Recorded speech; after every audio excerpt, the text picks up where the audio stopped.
Okay, so here's the bill history. In 2009's General Session, Senate Bill 654 went into effect, amending Correctional Services Article 7-501 with B to read, quote, an inmate convicted of a violent crime committed on or after October 1st, 2009 would not become eligible for a mandatory supervision release resulting from earned diminution credits until after the inmate becomes eligible for parole under 7-301C and D of this title. End quote. It was drafted in response to the investigation of a late 2006 murder in Laurel, Maryland. Roberta Roper, founder of the MCVRC,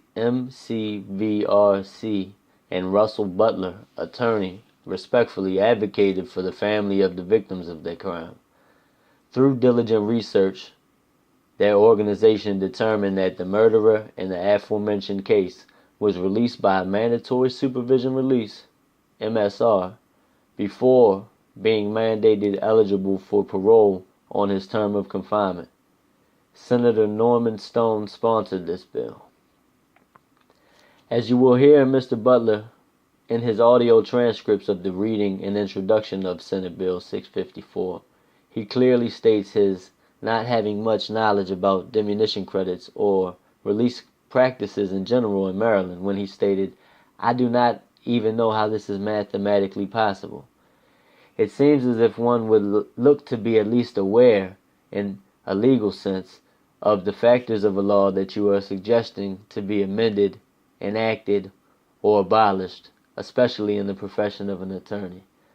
But what happened could have been easily explained if Mr. Butler would have simply picked up a phone and dialed many of public officials within the Department of Public Safety and Correctional Services to determine the details of the, quote, loophole release, end quote, that they intended on closing.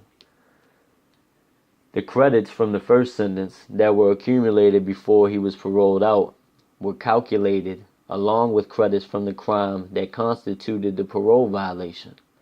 By also working and earning additional credits, Mr. Banks was released on the new entire term of confinement, quote, backup time plus new sentence, end quote, by diminution credits prior to serving one half of his entire sentence. Someone within the department had enough foresight to see that, in application, this bill would have a completely adverse effect, a huge fiscal impact. The Department of Public Safety and Correctional Services originally opposed Senate Bill 654. The bill promised no fiscal impact, therefore somehow it passed into law. The problem lied and still does lie within the misinterpretation of the legislative intent behind the drafting of Senate Bill 654. The legislative intent was to close a loophole, so who misinterpreted it then? Well, the governing body of interpreting any changes to the law governing diminution credits is the commitment unit of the DPSCS. The long-standing director of that unit is Miss Jody Stouffer. I was fortunate enough to speak with her over the phone recently and explain to her that someone in her unit had made a mistake in interpreting the law and subsequently misapplied it to the wrong class of prisoners. Within, quote, an inmate may not become eligible for MSR until after the inmate becomes eligible for parole, end quote. The two words, quote, until after, end quote, describe a day that will never arrive in a case where the inmate is serving a non-parolable sentence for a violent crime. Ms. Stouffer informed me that her office just passes on information and does not interpret law. Although we can determine intent by examining the legislative history, in misapplication, this is exactly what is happening. Prisoners with non-parolable sentences for violent crimes committed on or after October 1st, 2009 are currently and have since October 1st, 2009 been serving 100% of their sentences. I am one of them. I just served my 5 years day for day because of this misinterpretation. Also, the overwhelming contradictions to all of the preceding and superseding laws governing diminution credit eligibility. In contents of the 2011 report, Maryland Diminution Credit System, it clearly states the types of inmates who are ineligible to receive or earn diminution credits, and non-parolable sentences are not included. In fact, it actually states that, quote, an inmate serving a sentence that is by statute non-parolable may still earn diminution credits. It goes on furthermore to state, nothing in law prohibits the awarding of diminution credits on a non-parolable sentence, end quote.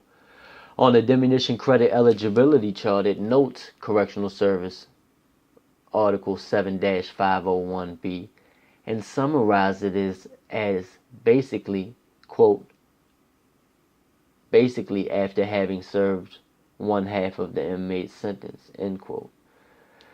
Judicially, these cases have plateaued, with the public opinion being issued in the favor of the Department of Public Safety Correctional Services position and interpretation of Maryland Annotated Code Correctional Services Article 7-501B, and therefore continuing to cause inmates sentenced to non-parolable sentences to serve 100% of their sentences, and therefore excessively confining these inmates. Also, the taxpayers that are footing the bill of misallocated funds within the department, remember, Senate Bill 654 promised no fiscal impact. So what is the projected fiscal impact of the misinterpretation since the levees broke? The projected fiscal impact due to the misinterpretation / misapplication of Correctional Service Article 7-501B, with the most common violent crime conviction, along with a non-parolable sentence, being for the use of a handgun in the commission of a violent crime or felony. This is the most prevalent sentence of the prisoner that is being excessively confined due to this misinterpretation. UHCVF is the anagram for use of a handgun in the commission of a violent crime or felony, is a mandatory minimum sentence, and therefore a sentence that cannot be collaterally attacked on appeal or post-conviction to modify. Turn on the news. I challenge you to project your own numbers. All I am looking for is something significantly more than the 3 inmates who were cited in the Maryland Parole Commission data. UHCVF can mean using a handgun during a robbery, a shooting, a kidnapping, a murder. Well, by drug distribution being the felony, having a handgun in the commission of, so a gun and drugs. This gives us a palette of how many convictions may stick over the course of the year throughout the entire state of Maryland, not just Baltimore. So a modest number that I projected was 200 inmates. How much does it cost per year for taxpayers to house, clothes, medically support an inmate? Right now it's about $33,000 per year. So with the average length of excessive confinement averaging out at 18 months, you have to do 18 months, which is 1.5 years times 33,000. You get $49,500. That's the average per inmate misallocated funding going down the drain that wasn't originally drafted for. And we do that times the 200 inmates, so at 49,500 times 200, you get 9,900,000. So that's over the course of one cycle. You understand? So every year we have this number perpetuates annually, but mind you that 9,900,000 that was not legislatively accounted for, nor was it approved or intended to be allocated at all, let alone to be wasted by causing prisoners to be held against their will and have their constitutional rights violated. This is a matter that needs to be spotlighted and dealt with in Annapolis in 2018's general session. This needs to be turned into law if we don't want to repeal Correctional Service 7-501B with respects to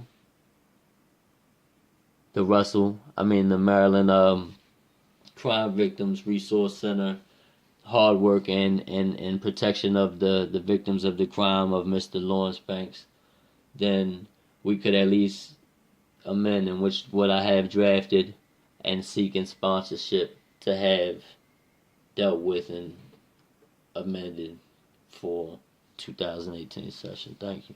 Thank you very much for your time, and I look forward to seeing or hearing from you very shortly. Thank you. Ricky Manning, signing off.